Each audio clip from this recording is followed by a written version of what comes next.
6 مرحله هدف گذاری رو میخوام بهت بگم که اگر توی این 3 ماه باقی مونده از سال 1404 بتونی این هدف گذاری رو انجامش بدی، سال 1405 رو با یک نسخه قوی تر از خودت شروع میکنی. اگر آماده ای این ویدیو رو لایک کن و توی کامنت ها برام بنویس من آماده رشد و تغییرم. سلام بچه‌ها، من فائزه بروجردی هستم، مربی توسعه فردی و عزت نفس. خیلی از ماها برای سال 1404 یک لیست بلند بالا از اهدافی رو برای خودمون نوشته بودیم. اما به دلایل مختلف خیلی از این هدف‌ها برامون تیک نخورد. در حالی که نصف بیشتر سال 1404 رو پشت سر گذاشتیم، خیلی از هدفهامون رو هنوز تیک نزدیم. این مسئله علتهای مختلفی میتونه داشته باشه. مثلا اهمال کاری یا اینکه برنامه دقیقی رو برای اهدافمون مشخص نکردیم، یا مثلا آدم کمالگرایی هستیم و از شکست میترسیم، و یا حتی اینکه عملگراییمون ضعیف. اما هنوز حدود 3 ماه از سال 1404 باقی مونده و این زمان کمی نیست. ما میتونیم از این زمان استفاده کنیم و تغییرات خوبی رو توی شخصیت خودمون ایجادش کنیم. که حالا این هدف گذاری ما میتونه در ابعاد مختلفی باشه، مثلا بعد سلامتی باشه، بعد مالی باشه یا بعد روابط عاطفی و خانوادگی. اولین قدمی که میخوام بهتون بگم برای هدف گذاری این که باید مهمترین هدفتون رو مشخص کنید. چطوری؟ از خودتون بپرسید که در کدوم بخش‌های از زندگیتون باید تغییر ایجاد کنید. حالا این تغییر میتونه توی بعد سلامتی باشه، یعنی انداممون، میتونه توی بعد مالی و شغلی باشه، یا حتی میتونه توی بعد روابط عاطفی و خانوادگی باشه. اون قسمتی از زندگیمون که نیاز داریم تغییرش بدیم و توی اون قسمت چالش زیاد داریم رو میایم و به عنوان مهمترین هدفمون مشخص میکنیم. مثلا میتونه هدفمون این باشه که هر روز باشگاه بریم و هر روز 1 ساعت مشخصی ورزش کنیم، یا اینکه هر روز 5 صبح بیدار بشیم و یک تغییر توی زندگیمون ایجاد کنیم، یا هدفمون میتونه این باشه که یک کسب و کار جدید، مثلا یک کسب و کار آنلاین راه اندازی کنیم. در هر صورت هر کدوم از این هدفها رو که انتخاب کنید 3 ماه فرصت دارید بچه‌ها. 3 ماه فرصت کمی نیست، فرصت کافی هست برای اینکه بتونید در یک زمینه مشخص روی خودتون کار کنید و توی اون زمینه خودتون رو رشد بدید. در واقع 2 تا 3 ماه فرصت کافیه تا ما بتونیم یک کار رو برای خودمون تبدیل به یک عادت کنیم و برای خودمون اونو درونی کنیم و هر روز مرتب انجامش بدیم. 90 روز یعنی 90 روز فرصت برای اینکه یک کار رو به طور مداوم انجام بدیم. 90 روز صبح زود بیدار شدن و شروع کردن و انجام اون کار تا توی اون کار حرفه‌ای بشیم. حالا اون کار میتونه نوشتن باشه، میتونه مطالعه کردن باشه، میتونه ورزش باشه، میتونه در واقع رشد کردن توی یک کسب و کار جدید باشه، یا یاد گرفتن یک مهارت جدید. بچه‌ها بعد از این 90 روز شما میتونید تغییرات خیلی بزرگی رو توی خودتون ببینید. اگه ورزش و رژیم رو در واقع انجام داده باشید، بعد از 90 روز میتونید 5-6 کیلو وزن کم کنید. اگر که اهل مطالعه باشید و اون تغییر مطالعه کردن باشه، میتونید چندین کتاب رو بخونید. اگر که قراره یک کسب و کاری را بندازید، اون کار رو شروع کردید و تا یه حدی اون کار رو یاد گرفتید. اگر قرار بوده پسنداز و سرمایه گذاری کنید، 90 روز فرصت خیلی خوبی هست برای اینکه فلان میلیون پول رو جمع کرده باشید و در یک زمینه خاص سرمایه گذاری کرده باشید. ولی دقت کنید، برای شروع یک کار و برای هدف گذاری نیازی نیست ما صبر کنیم شنبه بیاد یا از سال جدید اول فروردین شروع کنیم و یا اینکه اول ماه بیاد. نه، از همین امروز شروع کنید و هدف گذاریتون رو مشخص و ادامه بدید. قدم دومی که توی هدف گذاری لازم انجامش بدید بچه‌ها اینه که برنامه ریزی کنید برای اون هدفتون، یعنی یه نقشه راه برای خودتون تهیه کنید که حالا این نقشه راه یا برنامه ریزی رو میتونید از هوش مصنوعی هم بگیرید و ازش کمک بگیرید. چطوری؟ شما جزئیات کامل اون برنامه‌ریزی رو به چت جی پی تی یا یک هوش مصنوعی دیگه بدید و بهش بگید که برای شما یه برنامه‌ریزی انجام بده برای 90 روز. هدفتون رو بهش بگید، تعداد روز رو مشخص کنید، جزئیاتی که دوست دارین توی اون برنامه باشه رو بهش بگید و اون یه برنامه کامل به شما میده. در واقع از هوش مصنوعی بیاید برای رسیدن به اهدافتون استفاده کنید. اینطوری هوش مصنوعی برای شما یک برنامه شخصی و دقیق رو طراحی میکنه. اگر تا اینجای ویدیو خوشتون اومده و براتون کاربردی بوده، خوشحال میشم که کانال منو سابسکرایب کنید و اون زنگوله رو بزنید برای اینکه ویدیوهای بعدی هم برای شما نمایش داده بشه. خوشحالم که همراه من هستید. قدم سوم بچه‌ها اینه که بیاید و دلیل و چرایی انتخاب این هدف رو مشخص کنید. گاهی اوقات ما کار خوب و بد رو میدونیم ولی باز هم بهش عمل نمی‌کنیم. اینجاست که باید چرایی انجام این کار رو بدونیم تا بهمون انگیزه بده. ممکنه وسط راه خسته بشیم و دیگه نتونیم ادامه بدیم، ولی وقتی دوباره چرایی انجام این کار رو برای خودمون یادآوری میکنیم، این خودش در واقع به ما انگیزه و انرژی میده و میتونیم دوباره به مسیرمون برگردیم و ادامهش بدیم. بنابراین بشین و از خودت بپرس چرا میخوای این هدف رو انجامش بدی توی این 90 روز. مثلا ممکنه بخوای که در واقع یه اندام ایدئال برای خودت بسازی، یا ممکنه بخوای یه کسب و کاری را بندازی، یا ممکنه که بخوای رابطه عاطفیت با پارتنر یا همسرت رو بهبود بدی، بهترش کنی. حالا از خودت بپرس علت انتخاب این هدف چی بوده؟ آیا برای آزادی، یا برای استقلال مالی بیشتر، یا برای اینکه از این بحران عبور کنی، برای رشد فردیت، یا برای اینکه رسالتت این کار هست؟ در واقع چرایی و علت اون هدف رو انتخاب کن و یه جا یادداشتش کن.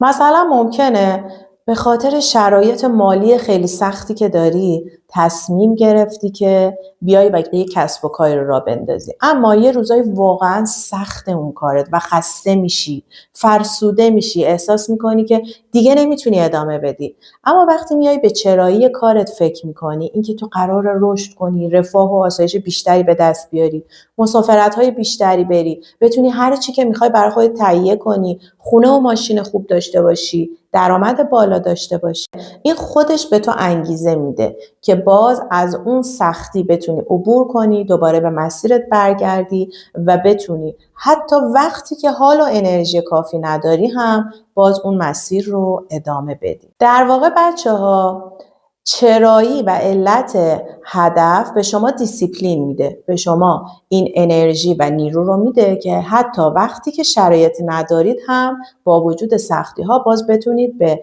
مسیر و کارتون ادامه بدید. مرحله 4 توی هدف گذاری اینه که بچه‌ها بیاید و زندگیتون رو بازبینی کنید. یعنی چی؟ یعنی اگر قرار 90 روز تلاش کنی تا به اون هدف و برنامت برسی، هر هفته آخر هفته ها بیا و چند دقیقه به روند کارهای روزانه‌ات فکر کن، بررسی کن و حتی یادداشتش کن. بیا تحلیلش کن. ببین آیا کارهایی که در طول شبانه روز انجامش میدی با اون هدفی که در پیش داری مطابقت داره، هماهنگه و یا نه تو رو از اون هدفت داره دور میکنه. مثلا اگه قراره که به اون اندام ایدئالت و به اون وزن ایدئالت برسی، آیا چیزهایی که از صبح تا شب میخوری، حتی اون خوراکی‌های کوچولویی که میل میکنی، آیا کمک میکنه که تو وزنت ایدئال بشه؟ آیا به اون برنامه رژیم غذاییت کمک میکنه و با اون هماهنگه و یا داره برای تو افزایش وزن میاره و تو رو از برنامه رژیم و ورزشت دور میکنه؟ بهش میگن بازبینی.